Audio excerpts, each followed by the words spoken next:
So, we are reading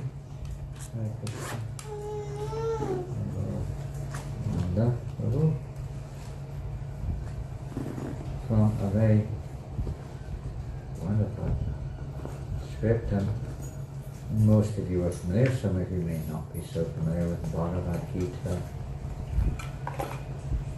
I first read the Bhagavad Gita in 1970 when I was studying in Portsmouth in the UK at that time. And somehow or another we were fortunate to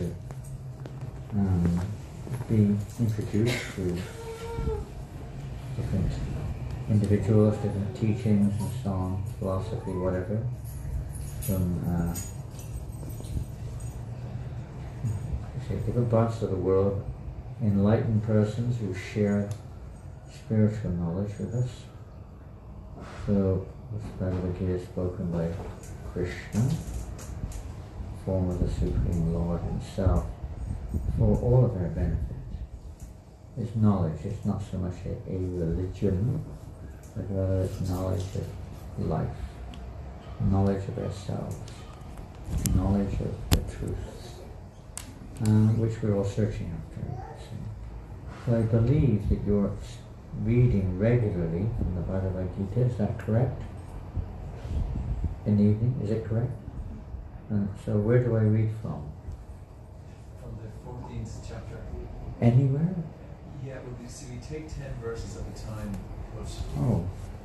So that will take the 13 minutes. Well, anywhere in the 14th chapter that you think would be a verse that we could concentrate on. Oh, I see. You take 10 verses at a time? Well, you can take one if you prefer. No, one. 10 verses at a time. Oh. So you don't mind where we read from, is that the idea? Yeah. Okay. Well, there are 18 chapters, and we're reading from the 14th chapter, which is entitled The Three Modes of Material Nature.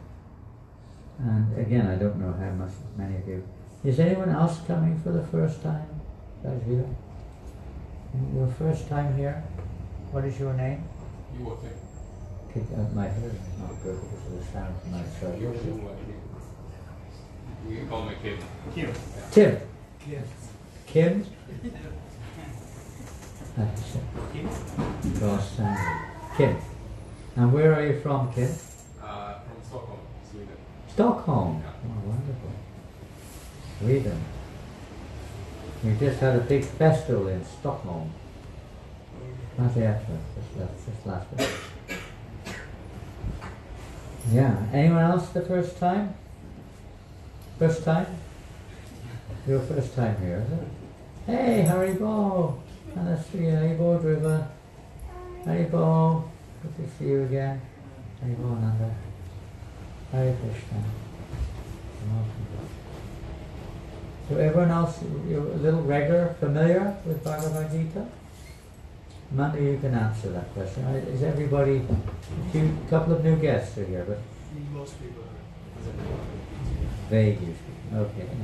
You'll have to excuse me if we're sort of speaking, we're not starting at the beginning, you can say. We're taking up this teaching at a certain point. This is the 14th chapter of this transcendental text. So we're going to read chapter 14 now. No, you haven't given me any particular clues here. I'm kind of prepared. Let's see, what should we read? Well, I'll just read a very simple verse. This is the 26th verse of this chapter. Three modes of material nature. The whole material world is basically running under the direction of the material energy. Sometimes people call it Maya in one sense, illusion, but it's actually very systematic and very, nothing's happening by chance, and there are three modes of material nature with multiple interactions between the modes. The modes are very simple: goodness, passion and ignorance. passion being you could say that the mode which motivates us, drives us, ambition and so on. And ignorance is like laziness and inertia, so things are just sort of like, almost like, no drive. And goodness is aspirations for elevation, a better lifestyle, pure living and so on, living with nature, and on a higher level, coming to the spiritual platform. So this chapter does describe some of the characteristics of the three modes of nature and how different people influenced. We're all influenced by all the modes, actually, but some people more one than the other, and how they think and act. I suppose we could read a few verses and then get to the verse we might maybe talk about. Let's go back. Yeah.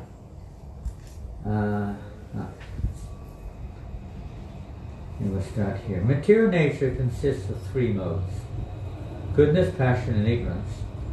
When the eternal living entity is not the body, it's the soul. The body is just a result of our karma. And we all have bodies which are basically constructed in different modes of nature. Some human, some not human. But when the eternal living entity comes in contact with the material nature, oh mighty Arjuna, Krishna speaking to his devotee named Arjuna, he becomes conditioned by these modes. It means we identify with those modes in the body which we receive according, and we usually think that this is me, this body is me, or the mind is me. But actually they're just temporary effects of the combination of the modes of nature. So when we say somebody is beautiful, it means they've got a material form as a result of their past activities, which may be relatively beautiful to certain people. But it's nothing directly referring to the actual living entity. It's just the dress, the physical form is like a dress, or the mind, it's a subtle dress, which the living entity is identified with, covered by, more or less controlled by the mind's demands and the limitations and the drives of the body and its senses therein. Whether we're in a human body or a non-human body, the principle is more or less the same. The difference being in a human body we have more ability, especially intellectual ability, to adjust things or to think beyond just the modes of nature. We see earlier in the second chapter of Bhagavad Gita, Krishna Traigunya Vishya Veda Nistraigunya Vivajana. It's a Sanskrit term which this ancient literature was written in, spoken in and written in, which Krishna describes rise above these three modes of action, become transcendental. Basically everything in this material world is going on under the direction, it's like a puppeteer or something. We're being moved around by the modes of nature. We don't really have, spiritually speaking, freedom as such. And we're conditioned to react. People react in different ways to the same thing because the different modes are working on them. A person in the mode of ignorance may not be attracted so much to beautiful art or sort of very kind of peaceful music or whatever it is. And similarly one in the mode of passion, their type of music may be very strong rock music or very fast or something like that. Those in the mode of goodness might most likely be more attracted to more classical or sitar music or things which are a little bit more kind of peaceful and just more just more like that. So different people, they react differently to the same thing because the modes of nature. But the soul is the same, not the same in the sense that there's only one soul. The nature or the quality of the soul in every body is the same. We're individuals, and we have the same quality. It's just that we're covered over. And because of these coverings and the ignorance, which covers the living entity's identity, so we forget who we are. We more or less live our lives based upon whatever our material condition is, and based upon that, with the different desires and habits, subtle desires and habits that come along on the subtle body, driving us to try to enact them or fulfill those desires on the gross platform. But forgetting entirely about the seer, the person who's seeing it, the person behind the desires. And we all see everybody, they say, my mind, I'm having a lot of trouble with my mind these days. People may say, oh, I've got my body, I've got so many problems with my body. You know, it's kind of, it's logical to, even if we don't believe or have any realization of spiritual nature whatsoever, one would start to think, well, wait a minute, if I'm having a problem with my body, then who am I that's having a problem with my body? It's not, oh, body is having a problem with body. You don't say that. Mind is having a problem with the mind. We don't say that either. You say, I am having a problem with my mind. I've got so many mental problems. So to think, who is that I that is seemingly, from our living experience, seemingly something different to that which is seen, or that which is experienced, or that which is, felt, whatever it is. It's just, it's not just logical, it's just a daily factual experience which we're missing due to the influence of ignorance. Completely forgotten, we're like a dreaming state, we would say. So knowledge is to wake us up from that dreaming state. So let's see what the characteristics of people are. O sinless one, the mode of goodness, being purer than the others, is illuminating, and it frees one from all sinful reactions. We become, maybe unknowingly, we become entangled in this material world in so many karmic reactions, good or bad. They're both binding. Most people don't want to get free from the results of their good activities. They like to enjoy those, but we like to become free of our reactions from our sinful activities. So when we act in the mode of goodness, or that's a deep topic, but just in principle, that helps to free us from the reactions from the sinful activities which we may have committed, or activities which have caused harm to ourselves or the living entities in this world. Those situated in this mode become conditioned to a sense of happiness and knowledge. So in the mode of goodness also, we become attached. We're very attached, living a nice life. You could say material is good, but it's not spiritual, and it binds us also because we become very attached to that style of living, a very natural living style. Trying to be kind to people and other living entities, living more naturally. It's not to be discouraged, but in of itself it's still material. And it will not free the soul from conditioning in this world. Again, as I say, we're coming in the middle here. So earlier in the Bhagavad Gita, the topics are clear, more, let's say, directed towards the purpose of our existence, the purpose of life, and to understand the difference between the soul, the living conscious, living being, and the material body, which we're living in at this point in time. And to understand the difference between the two, and how to understand that difference, and what is the ultimate destiny or purpose of the soul, what's the purpose of the material world. Many topics in karma, how it works, etc., and how the soul transmigrates. Many different topics have been discussed. So in this chapter we're basically discussing how the material energy, how different living entities conditioned by the material energy react in different situations or become attached to different situations. But everyone in the material world is basically in darkness as far as spiritual realization goes. Obviously there are some who are not, but most people are very much on the mental or bodily platform of life. And decisions are made even up to the point of wars and so many things, based upon this ignorance of our identity. Thinking I'm a man or a woman, human being or a dog, thinking I'm American or Russian or Chinese or Hindu or Buddhist or atheist or whatever it is that we identify ourselves with, all of which are illusions in terms of reality. They exist only temporarily, and they're just labels according to our conditioning. We have these different labels. So those in the mode of passion, the mode of passion is born of unlimited desires and longings. And we all know that, right? Isn't it? We have so many desires coming. I don't know what they have some number. How many thoughts come into the brain every minute? I don't know. How many? There's some numbers in there. Somebody said there was an estimate. Thousands of minutes. I don't know where they get it. But so many different thoughts coming into our minds. Not so much our minds, but the mind, yes, on the interaction between mind and body is the brain.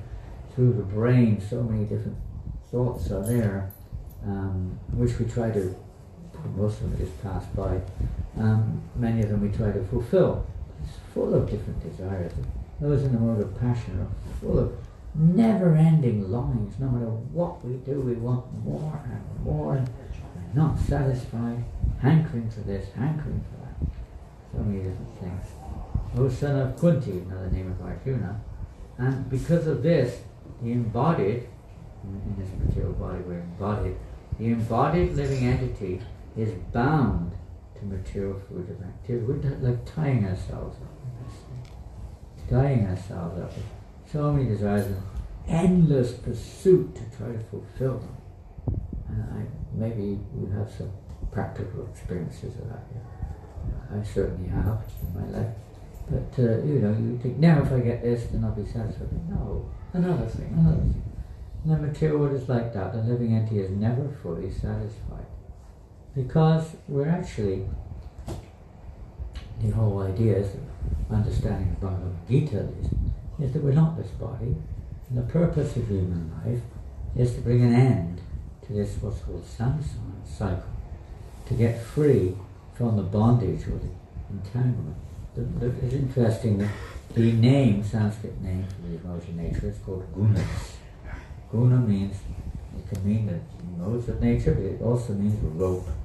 It's like we're twined up in a rope in the material, entangled in a rope. And when we're tied up in a rope, it's pretty hard to get out. We generally need someone else's help, generally speaking. It's very hard otherwise. So, Krishna's giving us help. He's giving us some direction here, how we can get out of the bondage of the material existence. O son of Bharat, know that the mode of darkness, or born of ignorance, is the delusion of all embodied living entities. The results of this mode are madness, indolence, and sleep, which bind the conditioned soul. Of course we need sleep, but not more than required.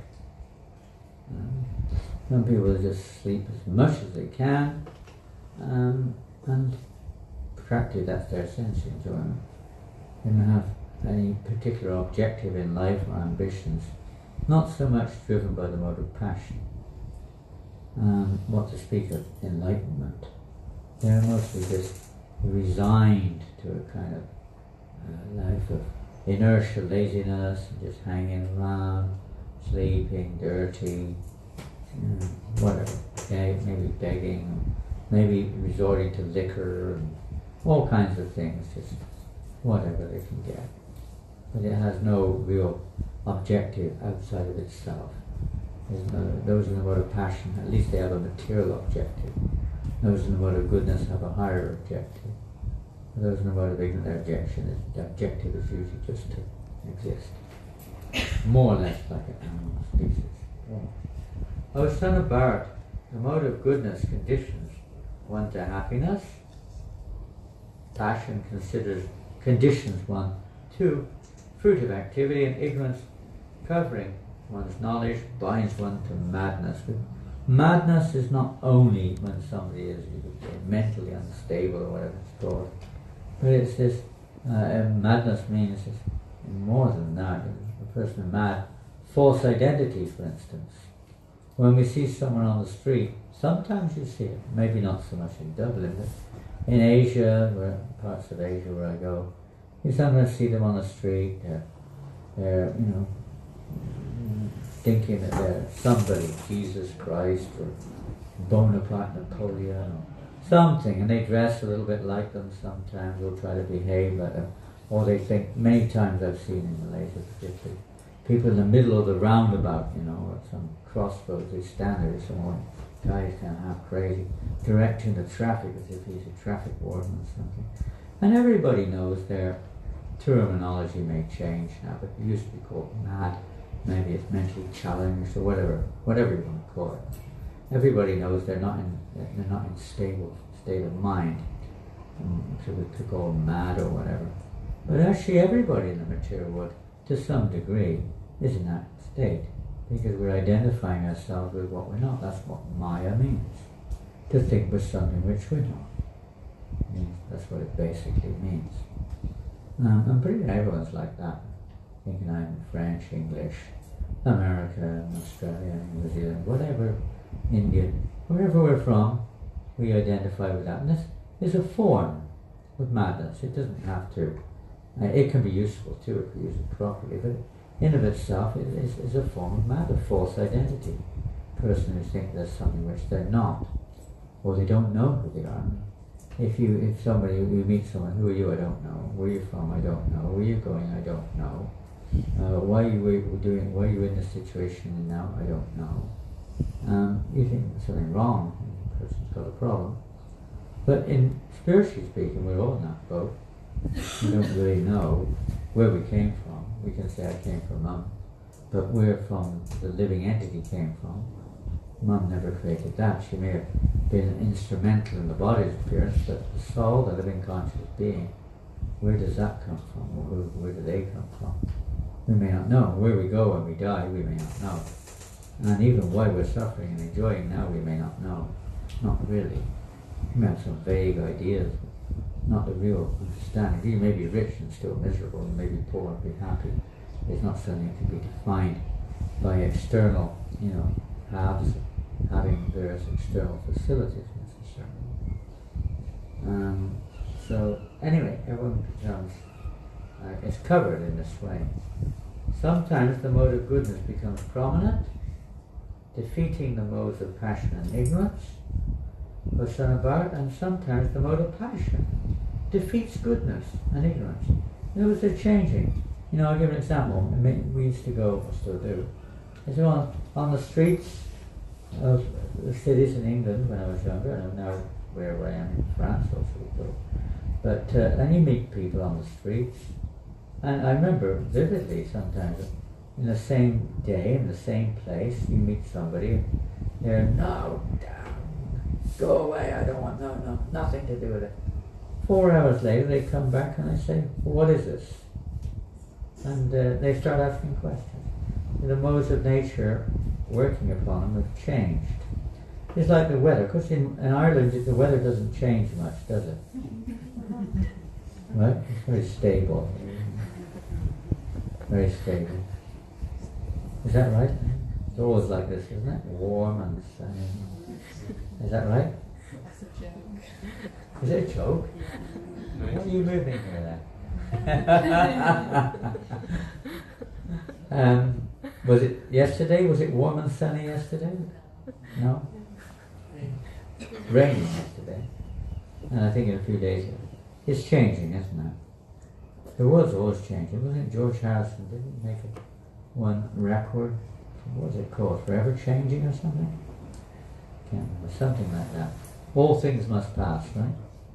All things must pass. But it's about, things are always changing. Everybody is changing. The weather is changing. People are changing. Everything's changing in this world constantly. And we're witnessing these changes. Oh my goodness, we sit around and say, oh, things have changed so much, Oh, hasn't he grown older? Well, who is that who's grown older? The body has grown older. The world's changing. We're looking at it. We're the seer. There's a difference between the seer, the seen, and the means of seeing. or the knower, knowledge, and the means of knowing. There's a difference. That the body and the mind, you can say, are the instruments to interact, to see, to know, and so on, to touch. And that around us, the material energy, is the seen, or the touched, or the heard. And we are the conscious living entity. With no soul in the body, there's no action, there's nothing going on. It's lifeless, well, totally what it looks lifeless. Because the soul has moved on. And what happens when the soul leaves the body? Question mark. Most people feel nothing. They feel that's the end of my existence, because they don't know who I am. When we realize a little bit who we are, then it takes on a little bit of a different perspective.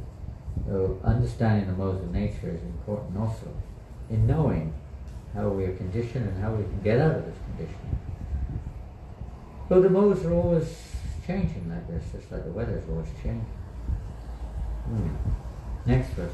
The manifestation of mode of goodness can be experienced when all the gates of the body are illuminated by knowledge. That's kind of a bit of a subtle statement, you could say, but it means to say that, cleanliness, our speech, our hearing, everything is more or less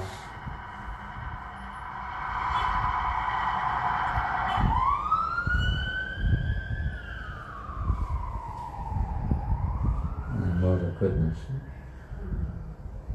It's more or less engaged or directed in that way, with a mode of goodness. As we've already mentioned a little bit.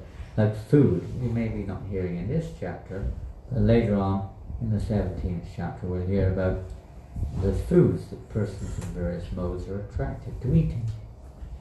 Vegetarian foods, foods which are very succulent, very healthy, and so on. Smells, they're attracted to sweet smells of fragrant flowers, etc. Kind of, with a sense of the law, more attracted to the mode of goodness, regulation, cleanliness. All these are symptomatic of one more influenced by goodness than passion. As I said, everyone's influenced by all the modes, not just one. But that's some of the symptoms of the mode of goodness. O chief of the Bharats, Arjuna, when there is an increase in the mode of passion, the symptoms of great attachment.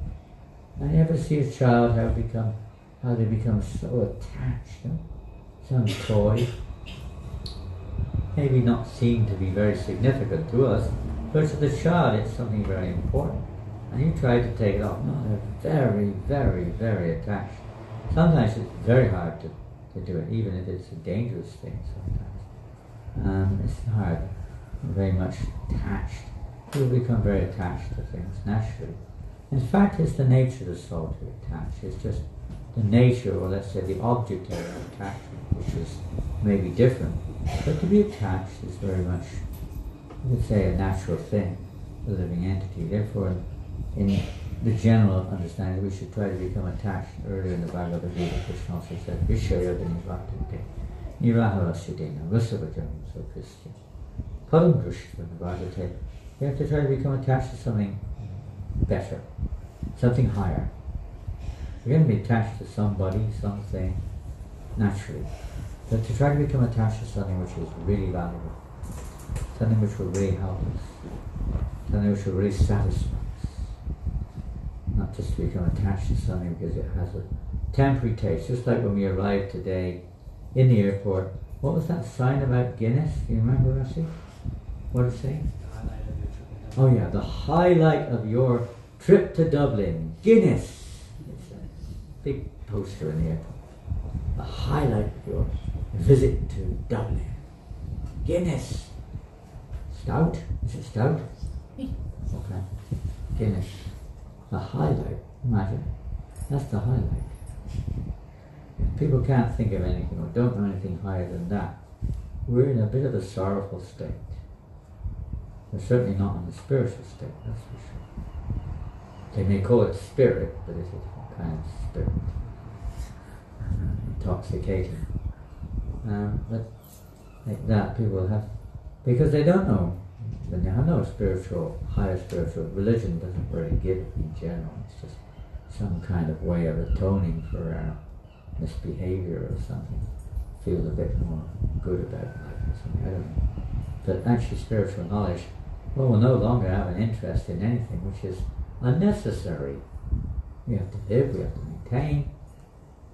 Unnecessary, we have to attach to so many unnecessary things. Take, for instance, one item. Hey, where's it gone? Where's my mobile? I had it in my pocket. No. Where is it? I gave it to you. What did you do? Huh? Huh? Did you hear what he said? I gave him my mobile earlier on. My mobile. And he may have lost it. Wasn't that wonderful news? Wouldn't you be happy if you lose your mobile? Some people are. But generally speaking, people are not. Isn't it? Manu, Prabhu? He picked us up at the airport. And he wasn't panicking exactly, but he said, oh my goodness, I must have left a ticket in the machine. You know, you pay for parking.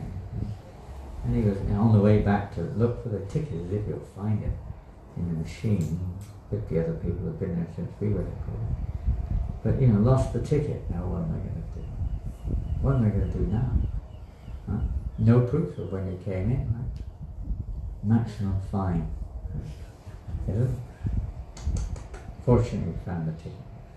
It's like at first, it's like, oh no, I've lost the ticket. And if you lose your mobile, how do you feel? Have you ever lost your mobile? Panic? You're honest. I see many people, they really panic.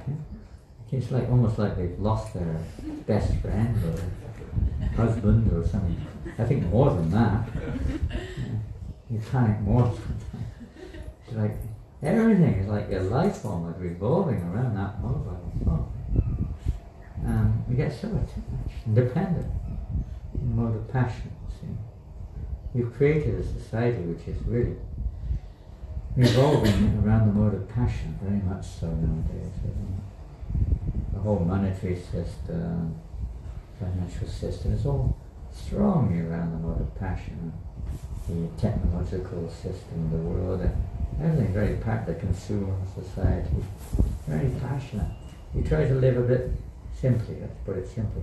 In the mode of goodness, you can do it, but it's to some degree, but it's still very hard. They want to tax you for your land, you've got to pay this, you've got to pay that, you're not insured, you can't do this. They put so many, those influenced by the mode of passion who are running the show, they try to put so many restrictions and controls on everybody. Yeah? Where are you going now? Where are you off to? Huh? Mode of passion again, huh? Hey? Running. They're flying away. She's got to go to London. Going to London? Yeah. When are you coming back? On the 30th. 30th? Yeah. You're going alone? No, I'm going with Jai for 2 days. Where is he? I actually don't know. Oh. Well, have a good trip. Thank you. Thank you for that wonderful bhajan early on. That was so sweet. Thank you. And all the best. Thank you for being here. Hare Krishna. We'll see you later, Manu Prabhu. Savyasati Prabhu? Okay. Devotee coming in also at the same time. Hare Krishna. Yeah, whatever it is. Sometimes we even lose our toothbrush when we get upset. Huh? It can be anything we become attached to, or to speak of our body, or people who are very close to us, temporarily. But we can see everything in this world, we're going to lose it, in a sense. Sooner or later, you can't keep anything in this world, because it doesn't really belong to us. We just have a temporary connection with it, whatever it may be. When there is an increase in the mode of passion, the symptoms of great attachment, fruitive activity, intense endeavour, and uncontrollable desire and hankerings develop. Sometimes it's uncontrollable. We go mad sometimes. Wars, fights between people, arguments. So many things take place because of this artificial attachments which we have. When there's an increase in the mode of ignorance, O son of Kru, darkness, inertia, madness, and illusion are manifested. More or less the same field. When one dies in the mode of goodness, he attains to the higher planets in the universe, or planets where there are great saintly persons living. When one dies in the mode of passion, he takes birth amongst those engaged in fruitive activities. In other words, the same thing. You just carry on with the same mode which you leave your body in. And when one dies in the mode of ignorance, he takes birth in the lower species of life. The results of pious activities, pious action, is pure, and is said to be in the mode of goodness. But action done in the mode of passion results in misery, ultimately. Maybe in the beginning we get some pleasure, but then when we lose it, misery. And action performed in the mode of ignorance results in foolishness. Or maybe, even aware of what's going on, just totally dull. Some people say, this mode, I can't remember the terminology, but being foolish is like, like good in a sense, because you don't know what's going on. You don't care either, but still you have to get the result eventually. You get the reaction. So they said 10 verses, and that's 10 verses. So I guess we kind of finished there.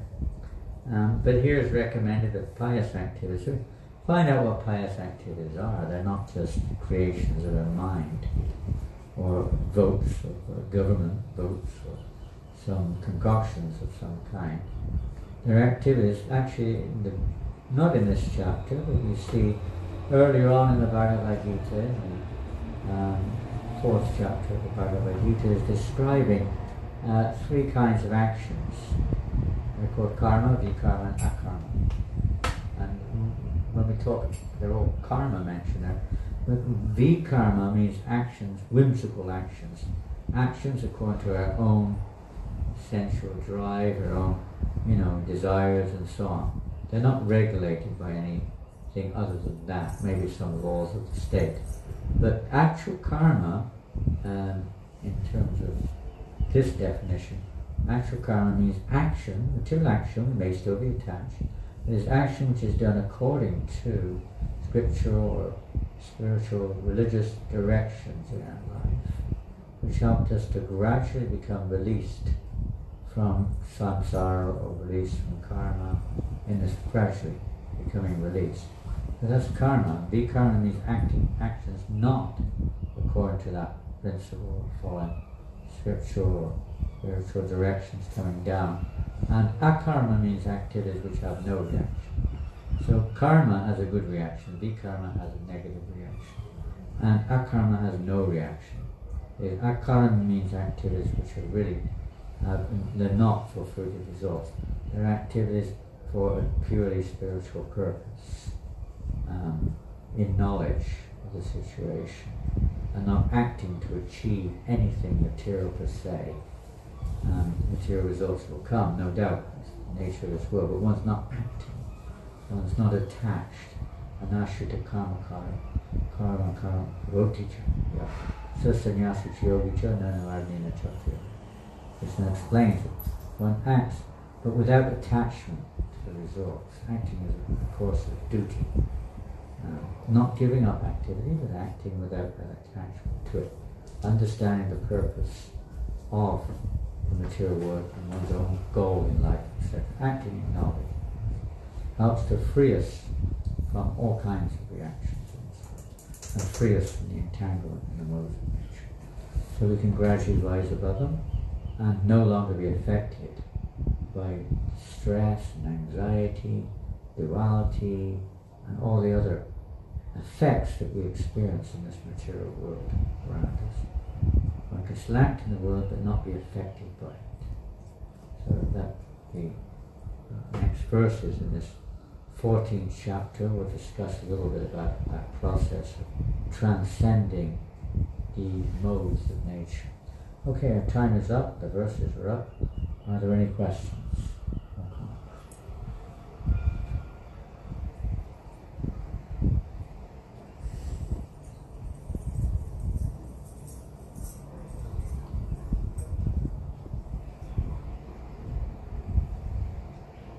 The hot weather in Dublin overwhelming you all or something? This is I mean, where you're from, this is not particularly hot for summer, at least, is it? No. In the summer, you can get really hot there in Australia.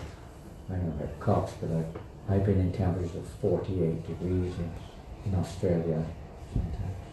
Centigrade, that is, by the way. Not Fahrenheit, centigrade. That's like, I guess it's about 110 degrees Fahrenheit, something like that. I don't think you get that in Dublin very often. Maybe in the sauna, but not otherwise. But today is nice, very good day. Any questions? When you talk about acting according to the mode of goodness, it's very much association. Excuse me? It's very much by the effect of the mode of nature, isn't it very much by the association? Good point. By association we become conditioned, which by coming in contact. Coming in contact with the modes of nature is not just some physical, I would say, nature type association. It means people. It includes, specifically it means the people we associate with, and their natures which affect us. We've all picked up various concepts, perspectives of life by association over many lifetimes, as well as this lifetime. We're born in this lifetime with certain tendencies, with certain desires as a result of our past. Sometimes people tend to think that, only that which has happened in this life is the result of our present circumstance. It certainly is, relevant, and it certainly does have an effect, but it's not the only cause of our circumstance. People are born already with certain tendencies. You see that amongst children. I mean, we were at the airport, they were on the same flight as us. Did you see the two twins in the pram? There's this one family, little tiny babies, maybe a few months old, they're twins. And they look pretty much identical at that stage, but they'll be like later on. But they're doing different things, and they're twiddling their fingers and toes in different directions, and looking in different directions. It's not like they're identical, you know what I mean? They've got something different is already there. Although they're born more or less at the same time from the same mother, etc., etc. But they've got differences. And that's understood as a result why one person is born in Ireland, one person. How many of you are born in Ireland here today? Born in Ireland. A few of you born in Ireland. How many of you are born in Australia? Anybody? Anyone else? Anyone born in, I don't know if I can say it, across the border? Anyone born? Is there a wall there? Have they started building the wall yet? Not yet. No. Are they going to build one, or what are they going to do? And moat. If Trump gets his way, they'll build one, right? Dig a moat. Huh? Dig a moat. Put- Fill it up with Guinness Stout. Whatever, they know what they're going to do. Anyone from England, UK, whatever you call it? Oh, not many. Where are you all from? Not from Ireland, not from England. One from Australia. You're from England. You did, I didn't see. You're born in England. Sunbathing, Wolverhampton. They get a lot of sun in Wolverhampton.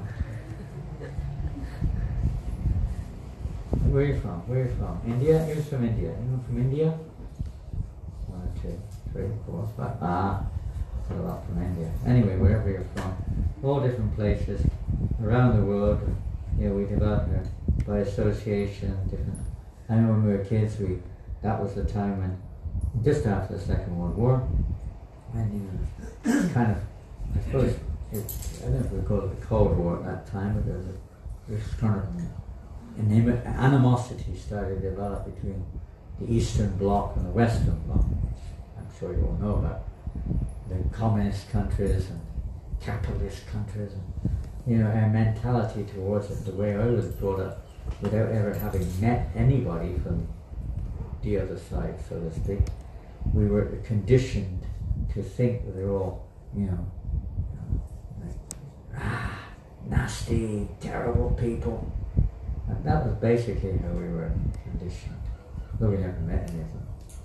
And when I went to Russia a long time later, And I talked to some of the persons similar age to myself, and they have the same, perception of people from the Western, nasty, whatever, horrible, robes, whatever it is. It's just conditioned to who we associate with, or where we associate, what we get put into us. But we're born in a certain situation, not by chance either. That's a result of our already existing, or the karma from our previous lives. We're born with those particular desires and tendencies. Inert, maybe, but in a circumstance where they will come up in due course of time by association. And then there will maybe some other slight variations of association evolving slowly. So like this, the purpose of this is that we can become conscious. And if we want, we can consciously change that never-ending cycle called samsara, if we want to. That's the choice. This is our real choice when we no longer just follow the dictates of our conditioning. So association is the key factor, because earlier on we mentioned that when you're tied up with rope, you can't get out on your own, you need someone to help. So similarly in spiritual life, we do need association of persons who are more spiritually aware, awakened, if we want to become spiritually awakened ourselves. So it works. They may give us, like we were hearing earlier on, I don't know, what's the young lady who's leading the chanting earlier, what's her name? Pardon? Rosie. Huh? Rosie? Nice, thank you. So Rosie, how did I get on to Rosie? I don't know. Anyway. This process, kirtan. So this she was singing, not just singing, that's not one thing, anyone may sing, but singing, what she was singing was not an ordinary song, the mantra. So yes, knowingly or unknowingly, if someone comes into the association of mantras, which really mean that which help control or pacify our minds. And this particular mantra, Golokya Primadana Vinama Sankirtanam, is that coming from the spiritual world. It's a spiritual sound vibration which appears in this world to give us association, to give us a chance to automatically purify our consciousness. So we no longer become so overwhelmed by the laws of nature, whatever lazy, whatever it may be that we're conditioned by, attached. We become purified, soul becomes purified of the false ego and the false identities that we have, the various unwanted or lusty desires, whatever it is that's covering us. Envy, could be anger, greed, so many coverings of that. Yes, how much does the governments of the different countries have influence on the modes of nature? How much do they have influence? Yeah. It's more the other way around. The modes of nature are influencing them. And their activities, they're instrumental in a sense. And it's again not by chance. It's like, we probably all over the world people complain about the government, probably. We vote them in, and then they get in and we complain about them. We really don't know. We're in ignorance, we don't really know. But they're under the modes of nature, and they're bad, basically speaking, in one sense. They're enacting, their actions are enacting, or let's say, facilitating our own conditioning, our own karma. So there's nothing really to blame. We take responsibility for our own situation, although we tend to blame the government or some people or somebody or another for our fate that we're in. But they're also under the influence of the modes of nature. And completely, obviously different persons in government are influenced differently by different modes. And naturally they're going to try to impress or impose their particular concepts or their initiatives, etc. through their work. And that obviously is going to influence other people. But it's not by chance that you're in a situation where so-and-so is in government or a certain party has a certain policy which they're imposing on us, it's not a chance either. You don't have to be overwhelmed by it, but you may be affected by it. So they're not controlling the net modes, they're instruments too. And they have their own individual karmas, and their actions are basically playing out our karmas. So in that way we don't feel. Not to say we should just therefore stand back and do nothing. The endeavour should try to be to improve things, at least to try to bring it to the mode of goodness. But not very often you find somebody who is in the mode of goodness is able to say, get in a position like that where they can help it. Sometimes, but not so much. It's usually people in the mode of passion who have their own particular perspectives. And that's this age we're in particularly, this situation. Therefore, in this age, at this point in time anyway, you can't expect too much. And there's no point moaning, griping, groaning about it all the time too. Spending a whole time just, that's what they call it, whinging about the way things are, the weather, the government, the way people behave. I was whinging a bit in the airport today. I'll give an example. We too came in late, a little late, and there was no seats left. We were in this airport called Tour. You probably never heard of it. It's about as big as a local bus station, maybe half the size. Tiny little place. And I've noticed a big change in society. Just as one example. I wasn't exactly whinging, I was just pointing out the change. There was nowhere to sit, and you got like one teenage kid after another sat on all these chairs, just glued to their mobile phones or some PlayStation or something, not even looking up to care less about anybody else whatsoever but themselves. They don't care a damn about anyone else. All they care about is themselves. They're not being educated properly.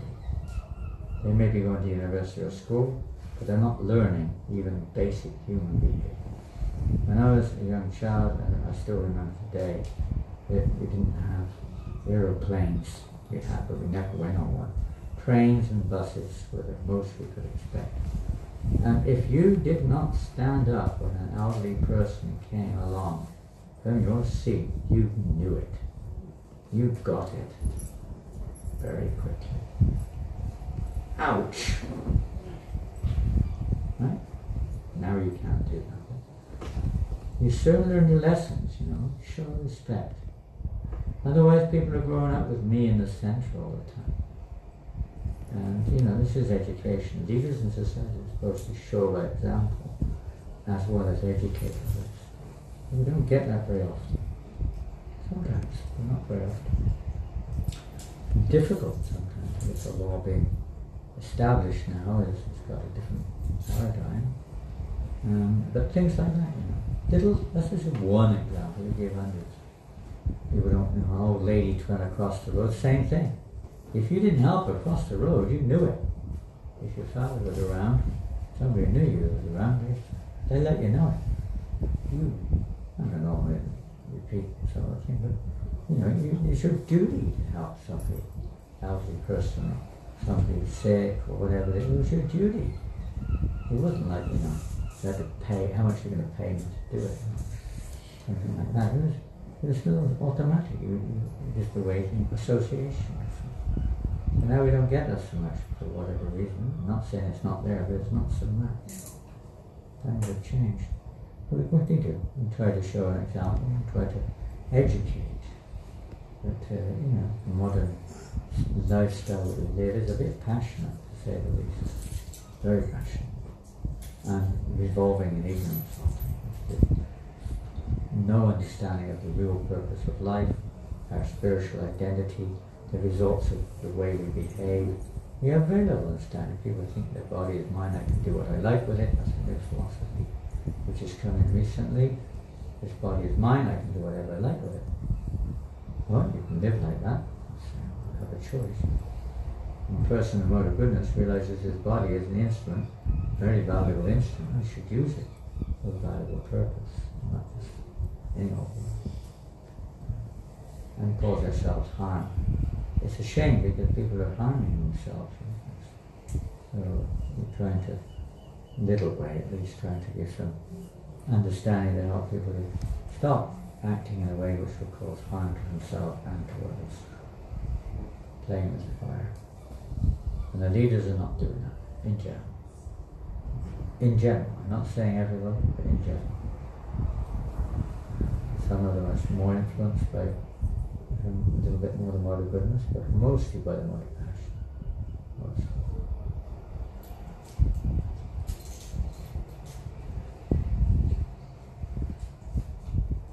But because people want that, that's what they do. That's why I say we don't whinge and complain because you get, so to speak. That doesn't mean we don't try to make some change. We don't whinge about what we've got either, we try to improve it also. Otherwise we're complaining our whole lives about this or that.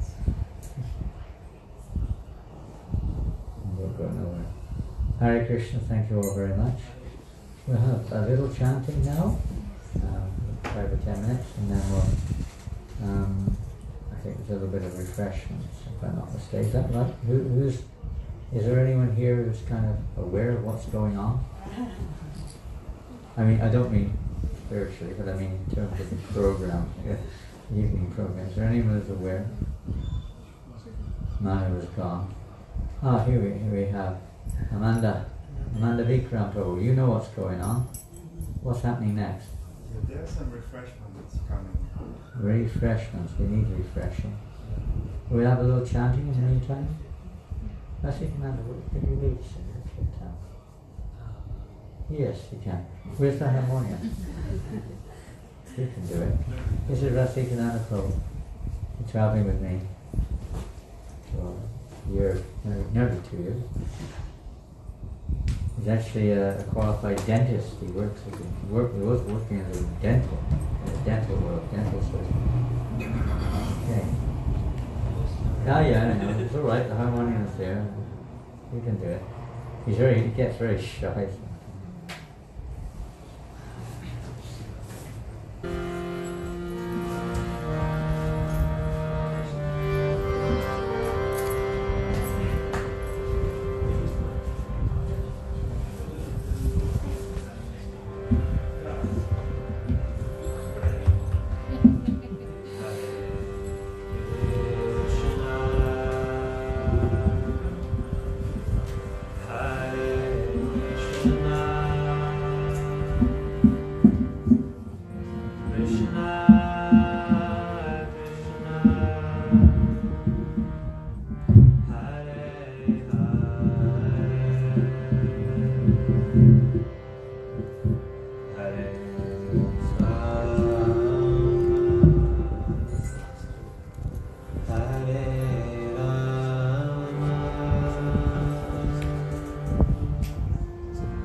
Hare Krishna,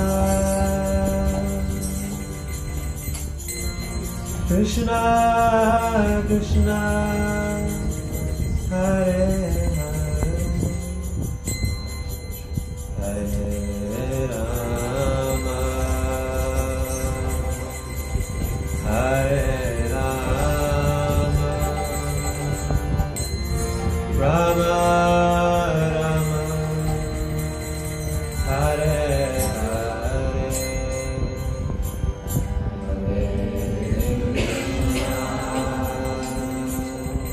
Hare Krishna, Krishna Krishna, Hare Hare, Hare Rama,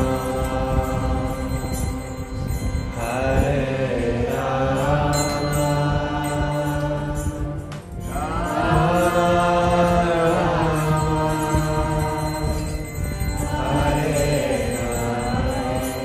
One more time all together. Hare